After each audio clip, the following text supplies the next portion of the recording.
Hey everybody, welcome back. Today I want to discuss boundaries. I got a lot of questions about boundaries from clients, and I think that's because nobody that's on a twin flame journey understands what a boundary is. People tend to have a poor understanding and application of boundaries when they are having a twin flame experience. That's part of the reason that you choose the twin flame template to believe in, because you don't have to have boundaries in order to do that. So I'm here to dispel some myths about boundaries. First of all, a boundary is not what you think it is. So most people think that a boundary is me telling you this is my boundary, right? But that's not what a boundary is. As a matter of fact, when you tell people what your boundary is, what you're putting out there is, please cross it, cross my boundary. In fact, you cross it, more people cross it in other ways. Everybody cross my boundary. That's what you're doing when you tell people your boundaries, okay? So you don't have to do that. That's not part of it. And I'll give you an example so you understand what I mean. But first, I want to explain to you what a boundary actually is. A boundary is when you change your reality so that the old reality of the thing that you don't prefer no longer exists. Okay? So you never change the world you're on, you just change yourself into a different reality. And I've spoken about this before on my channel about parallel realities and moving through time and space, collapsing time and space to different realities, okay? And this is what a boundary is. I'll give you an example. So let's say people call you after midnight, or they text you, they have emergencies. Maybe your twin flame always contacts you like after midnight, and you just really don't like it when people do this because you feel like they're not respecting your sleep time. And oftentimes, like, you'll have a friend who contacts you who's having an emergency and you have to go pick them up because they're having like a domestic violence issue, or their car broke down, or they're just having like a mental breakdown, or your twin flame is just like, I really need to see you, they want to hook up or something. And maybe in fact they've stood you up, so they're like, do you want to get together? And you were like, okay, even though it was late, you were like, okay. And then they stood you up, like they didn't show up. You went out to meet them, they never showed, they just texted you like, oh, I can't.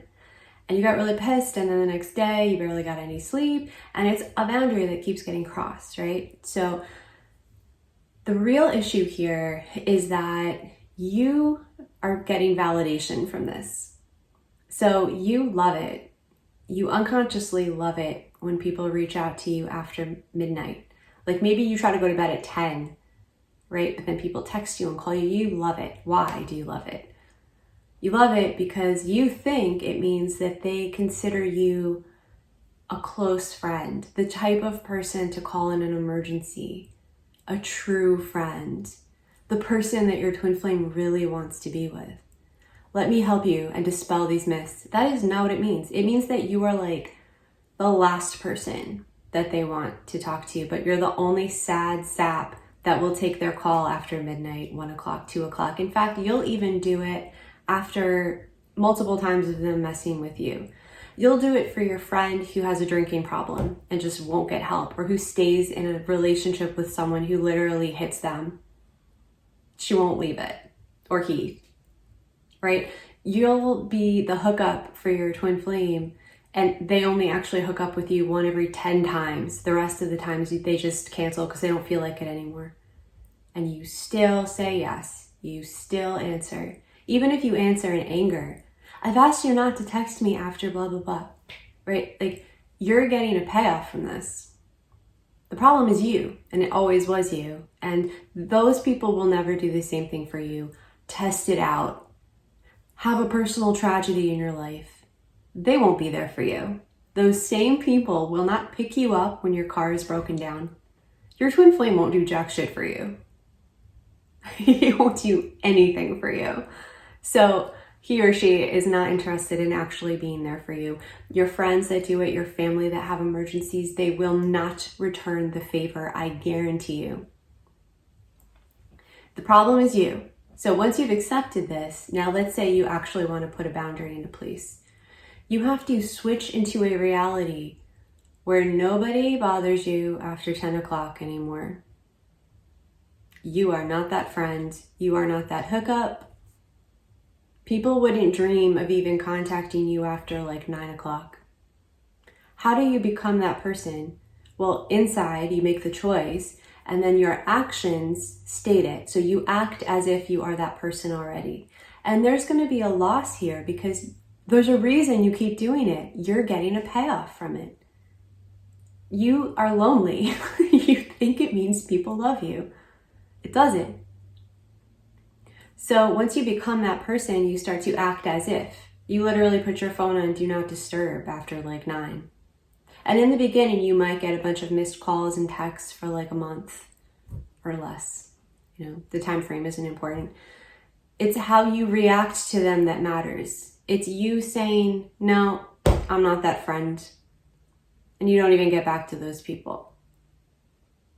And this is not easy, but it works. You become the person who people don't even dream about texting or phoning after 9 o'clock. Why? Because they respect you.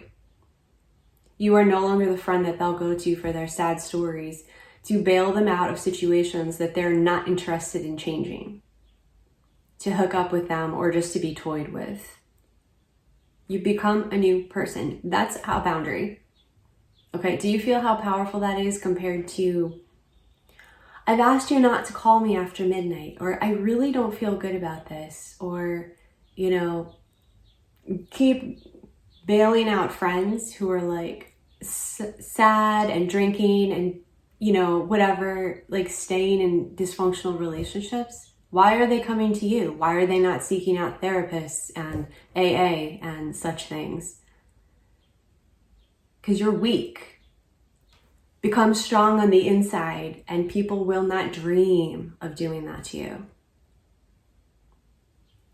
They look at you and they're like, those people wouldn't even want to come around you. They'll probably deselect themselves from your life, which means eventually you won't see or hear those people anymore because they're low frequency. They don't have any self-control. They have no discipline, including your twin flame. And I know that that's hard for you probably to hear, but they'll either step up or they need to get the hell out. And if they leave, that's good. That's good. You're worth way more than being treated like that. Like that weakness, that low frequency, that doesn't have to be you. You can choose it, and that's it. And you have to act as if. The action is very important. You do not cross it here. You become the new person. That's a boundary. I hope this clears up a few things for some of you and empowers you to make some changes into a new version of you now, today. And thank you for watching. I love you so much. Please subscribe to my channel and don't forget to give this video a thumbs up if you liked it. And I'll see you in the next one. Bye.